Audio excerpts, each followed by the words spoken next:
வணக்கம். இந்த சோதனை வந்து திமுகவை கொஞ்சம் பதட்டப்படுத்தி இருக்கா சார்? எங்களுக்கு எந்த வகையான பதட்டமும் இல்லைன்றதை ஆணித்தரமாக நான் சொல்லணும்னு ஆசைப்பட்றேன். ஏன்னா இந்த தலைப்பு ஒரு பொருள் இடி ஒரு பொருள், நான் அந்த தலைப்புக்குள்ளேயே வந்துடுறேங்க. ஒரு பொருள் இந்த விலைக்கு தான் விற்கணும் அப்படின்ட்டு அரசாங்கம் அதை எம்ஆர்பி செய்து அதே பொருளை என் மூஞ்ச கொஞ்சம் பார்க்கலாம். நீங்கள் அந்த பொருளை இன்றைக்கி நாங்கள் வந்து ஒரு சூப்பர் மார்க்கெட்டில் வாங்குகிறோன்னு வச்சுக்கோங்களேன்.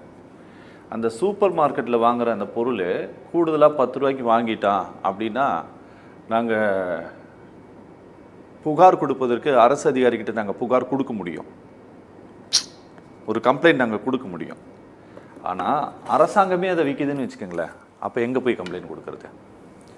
அது நுகர்வோர் நீதிமன்றம் ஒன்று இருக்குது. இல்லை, நுகர்வோர் நீதிமன்றம்னு இருக்குது. அது எல்லாருக்குமே பொதுவாக பதில் சொல்கிற இடத்துல தான் இருக்குது, தவிர யாருக்குமே இல்லை. முதல்ல இந்த தலைப்பை பற்றி நான் பேசுகிறேன்னு. இந்த தலைப்பில் இடி வெர்சஸ் டிவிஏசின்னு சொல்லி நம்ம விவாத தலைப்பு வச்சுருக்கோம். இந்த இடி வெர்சஸ் டிவிஏசின்றது என்னை பொறுத்த வரைக்கும் இடியோட ட்ராக் ரிப்போர்ட் நம்ம பழங்காலத்தில் பார்த்துக்கினே தான் இருக்கும். சுமார் ஒரு 5906 வழக்கில் இருந்து 1955 ஆரம்பித்ததுலேருந்து இன்றைக்கு வரைக்கும் பார்க்குறோம்.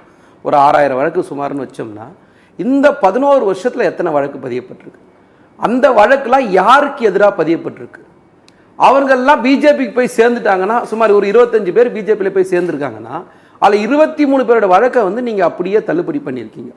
இப்போ உதாரணத்துக்கு டிவிஎஸ்சி ஒரு வழக்கு போய் அனைத்து இந்திய அண்ணா திமுகவோட முன்னாள் அமைச்சர்கள் மேலே ஒரு நடவடிக்கை எடுக்குதுன்னா, இதை நாங்கள் இன்றைக்கி சொல்லலை. நாங்கள் எதிர்க்கட்சியாக இருக்கும்போது அன்னைக்கே ஊழல் பண்ணாங்க, நடவடிக்கை எடுங்கன்னு சொன்னது திமுக மட்டும் இல்லை, அவங்களோட கூட்டணியில் இருந்த பாமகவுடைய அன்புமணி ராமதாஸ் நேரடியாக போய் ஆளுநர்கிட்ட மனு கொடுத்தாரா இல்லையா? பாரத் டெண்டர் ஊழலில் இருந்து, டெண்டர் முறைகேடு ஊழலில் இருந்து, நிலக்கரி இறக்குமதி ஊழலில் இருந்து, எல்இடி இறக்குமதி ஊழலில் இருந்து, எல்லா ஊழலுமே அன்றைக்கே வழங்கப்பட்டது. உதாரணத்துக்கு அன்னைக்கு ராம்மோகன் ராவ் இருந்த காலகட்டங்களில் விஜயபாஸ்கர் சம்பந்தப்பட்டு தலைமை செயலகத்திலேயே போயிட்டு இது பண்ணாங்க. இப்போ என்னோட கேள்வி, அந்த வழக்கு தான் இப்போ வருது. அன்னைக்கு எதிர்கட்சியாக இருக்குமோ நாங்கள் என்ன சொன்னோமோ அதுதான் இப்போது. இதில் எங்களால் நடவடிக்கை எடுக்க முடியுதா? நான் முடியாது. ஏன்னா இதுக்கு எல்லாத்துக்கும் ஒப்புதல் தர வேண்டியவர் யார்? ஆளுநர். இப்போது நேற்று ஒரு விவாதம் உங்களுதே நான் பார்த்தேன். நீங்கள் வெளியில் பேப்பர்லாம் கிழிச்சு போட்டு அதை எப்படி அவ்வளோ கிளியராக ஜூம் பண்ணி எடுத்தாங்கன்னு நீங்கள் தான் கேட்டீங்க. நீங்க தான் கேட்டீங்க, நான் பார்த்தேன் அந்த ஷோவை. என்னோட கேள்வி, உங்களுக்கே அது தெரியுது. அப்போ வாண்டடா இடி ஒரு விஷயத்தை செய்யுது.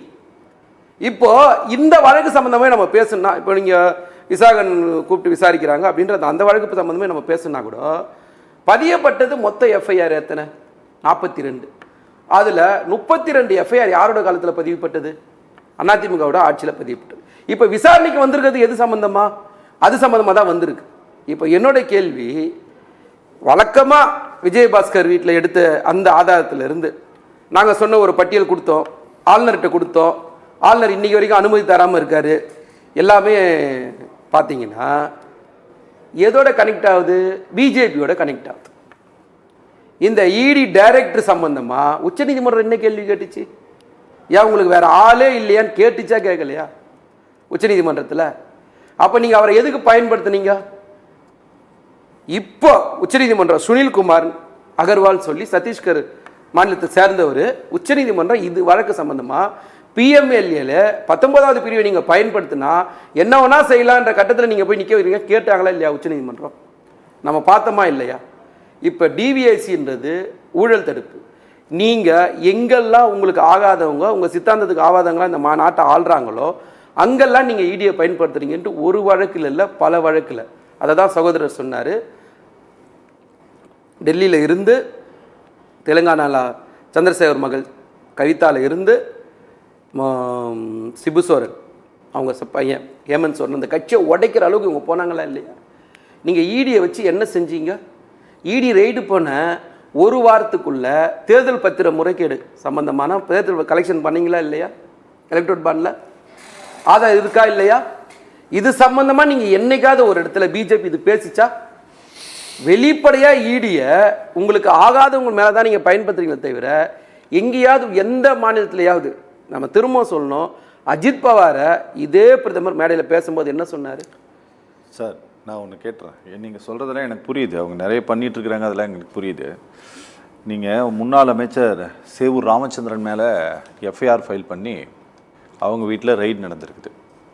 வருமானத்திற்கு அதிகமான சொத்து சேர்த்த வழக்கு அப்படின்னா அது டாக்குமெண்ட் அடிப்படையில் அதுக்கு வந்து கவர்மெண்ட் அனுமதி இருந்தால் போதும். நீங்கள் ஏதாவது ஒரு திட்டத்தில் ஊழல் பண்ணிட்டாங்க அப்படின்னா தான் உங்களுக்கு கவர்னர் அனுமதி தேவைப்படுது, சரியா? இப்போ இந்த உசிலம்பட்டி எம்எல்ஏ மேலே போட்டிருக்கிறது, இன்றைக்கி இருக்கக்கூடிய ஆரணி சட்டமன்ற உறுப்பினர் மேலே நீங்கள் போட்டிருக்கிறது, இதுக்கெல்லாம் கவர்மெண்ட் தான் பெர்மிஷன் கொடுத்து தான் எஃப்ஐஆர் ஆகிருக்குதுன்னு. இப்போ நான் அதைத்தான் சொன்னேன், நாங்கள் போகலாம், ரைடு பண்ணலாம், நடவடிக்கை எடுக்கணும்னா யார் அனுமதி தரணும் தான் நான் கேட்டேன். கைது பண்ணணும்னா யார் அனுமதி தரணும் தான் நான் கேட்டேன். கைது பண்ணுனா ஆபீசரே பண்ணலாம். ஒரு நிமிஷம், அதில் தான் வந்து நீங்க மக்கள் பிரிந்து சட்டத்தை பிஜேபி வந்தவொடனே திருத்தினாங்க. இல்ல கைது பண்றது வந்து சரிங்களா, ஆபீசருடைய அதிகாரம் தாங்க. ஆமா சார், நான் லஞ்ச ஒழிப்புத்துறை வந்து கையும் களவுமா காசு பிடிச்சதுனா கைது பண்றாங்க. இந்த மாதிரி எஃப்ஐஆர் அடிப்படையில் கையும் களவுமா பிடிச்சது வேற ஒரு வழக்கு, சரிங்களா? இது வந்து வேற வழக்கு. நீங்க ஒரே ஒரு விஷயம்தான், டிவிஎஸ்சியோட திரும்பவும் நான் சொல்றேன், இடியை சம்பந்தப்படுத்தி நம்ம இந்த டிபேட்டை நம்ம பேசவே வேண்டாம். இடின்றது முழுக்க முழுக்க எதிர்கட்சிகள் எதிராக செயல்படுத்துற ஒரு பிஜேபியோட தன்னாட்சி பெற்ற ஒரு அமைப்பு. Okay okay